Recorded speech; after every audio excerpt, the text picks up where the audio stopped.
Assalamualaikum warahmatullahi wabarakatuh. Bismillah, alhamdulillah, wassalatu wassalamu ala rasulillah, Sayyidina wa maulana Muhammad Nurullah. Sirri wa sirri, sirri fi sirri la Allahu asma wal sifati. Asyhadu an la ilaha illallah wa asyhadu anna Muhammadar Rasulullah. Allahumma la ilaha illa antal awalu wal akhiru wa antal batinu was zahiru. Saudara-saudara yang saya cintai dan yang saya sayangi dimanapun berada, semoga senantiasa dalam bimbingan Allah Subhanahu wa Ta'ala, diberikan rahmat sehat jasmani dan rohani, rahmat panjang umur serta rahmat kesejahteraan dunia akhirat, amin ya rabbal alamin. Saudara-saudara, pembahasan kali ini masih berkaitan konten kita tadi tentang pertanyaan dalam kubur. Adakah pertanyaan dalam kubur? Yang saya pahami tidak ada. Kalau di dalam kubur yang kita ditanam itu, nanti kita jelaskan lebih rinci. Saudara-saudara, jasad itu ketika dalam kubur itu, sehari semalam dalam kubur tertanam, itu sudah mulai proses pembusukan.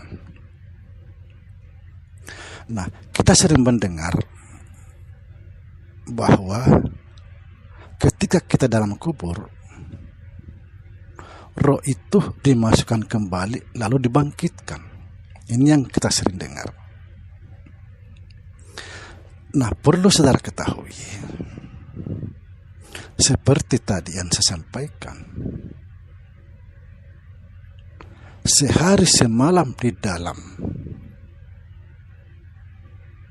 jasad itu, di dalam tanah, sudah mulai melakukan proses pembusukan. Pertanyaannya, apa atau siapa yang ditanya?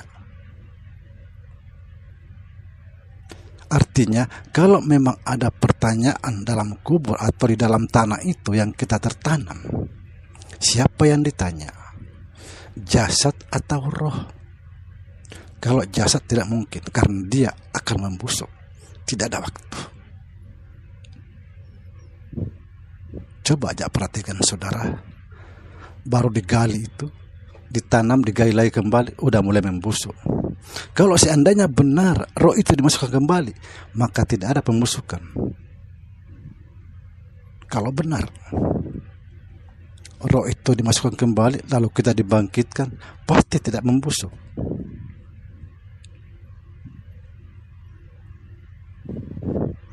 Nah, di sini juga saya jelaskan, saudara-saudara, ketika jasad itu akan mengalami pembusukan, ada cairan keluar. Kalau secara pandangan mata zahir tidak akan nampak. Ada cairan keluar, warnanya seperti timah. Timah yang dibakar itu yang meleleh. Seperti itu meleleh, mengalir ke tanah itu. Apa itu? Allahu a'lam. Nah, kenapa ada orang mati yang hancur, ada yang utuh, ada yang lenyap, orang yang hancur itu karena dia selalu menganggap dirinya bahwa kita yang dari tanah, maka dia akan kembali ke tanah, akan pasti hancur. Lalu kenapa ada yang utuh? Yang utuh itu karena dia mengenal dirinya adalah nur, maka dia utuh. Lalu kenapa ada yang lenyap? Karena dia memahami dirinya daripada Allah itu sendiri. Itulah sebabnya dikatakan dari Allah kembali kepada Allah. Saudara-saudara,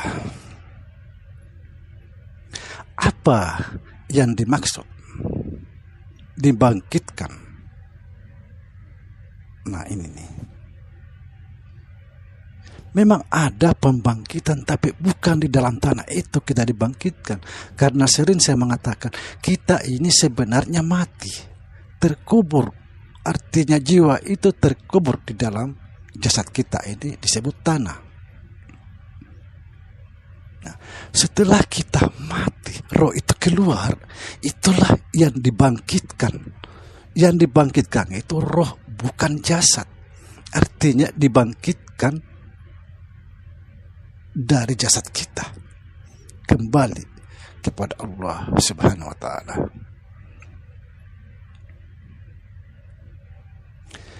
Lalu kapan ada pertanyaan di dalam kubur itu? Tidak ada penjelasan. Cuma kita dibangkitkan dalam kubur, artinya roh itu dimasukkan kembali lalu dibangkitkan. Kalau memang roh dimasukkan kembali, saudara, tidak ada pembusukan.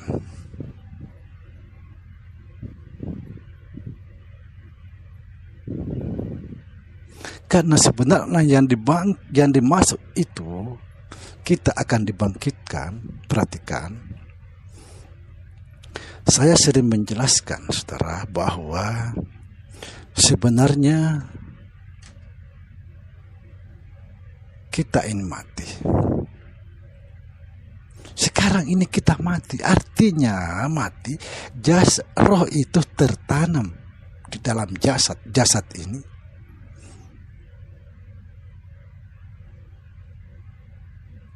Nah, setelah itu roh keluar,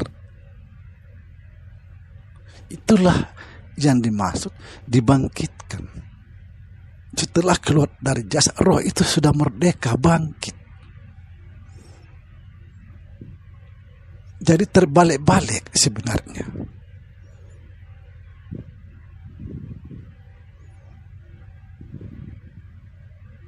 Sekali lagi saya jelaskan, tidak ada pertanyaan dalam kubur yang mengatakan man rabbuka.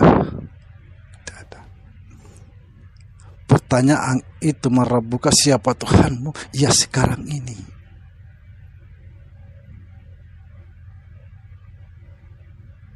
Sekarang ini harus kita jawab. Siapa Tuhan kita? Subhanallah. Kalau tidak tahu, sangat berbahaya.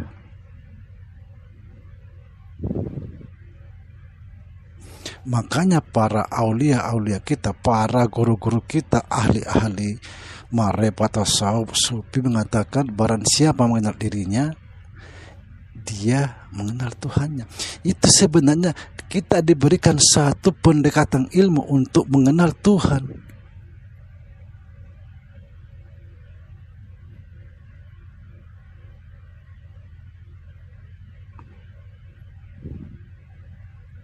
Itu sebenarnya kita diberikan satu ilmu pendekatan untuk mengenal Tuhan. Man arafa nafsahu faqad arafa rabbahu. Barang siapa mengenal dirinya, dia mengenal Tuhannya. Jadi kita tidak usah mencari Tuhan di mana-mana. Ya, bertanyalah pada diri, siapa kita sebenarnya. ketika kita mencari Tuhan di mana-mana, justru semakin jauh. Kenapa? Karena yang mencari itulah yang dicari. Apa sebab? Karena Tuhan dengan kita itu esa.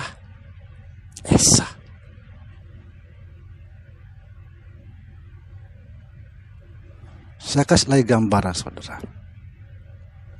Benang dengan sarung itu esa. Satu. Sarung itu bentuk. Subhanallah. Saya mau kasih lagi perumpamaan untuk mendekatkan paham. Seperti garam.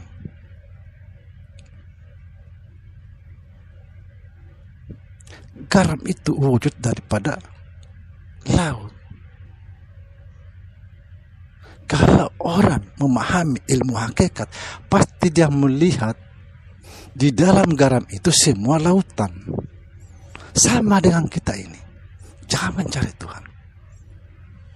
Tapi di sini kita harus betul-betul belajar mencari guru yang betul-betul memahami jalan ini. Kalau tidak, itu juga bisa terjerumus karena bisa mengaku Tuhan.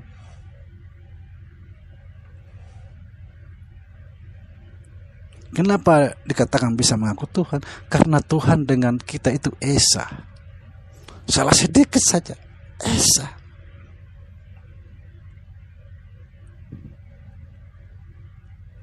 Subhanallah. Jadi kita itu adalah bentuknya, sahirnya.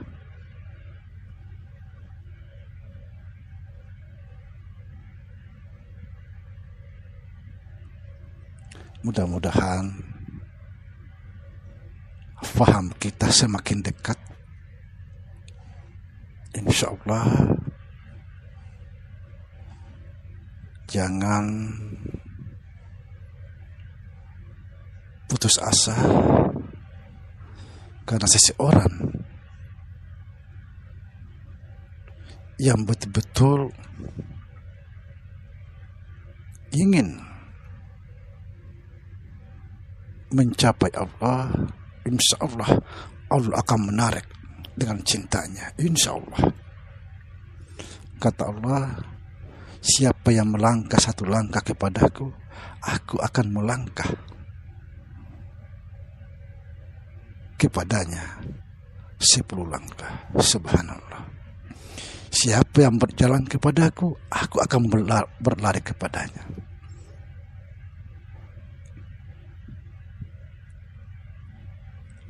Sekali lagi saudara, saya perjelas bahwa di dalam kubur itu tidak ada pertanyaan. Kita sering mendengar dalam kubur ada pertanyaan, kita akan dibangkitkan. Artinya roh itu dimasukkan lalu kita dibangkitkan lalu ditanya. Itu no, tidak ada.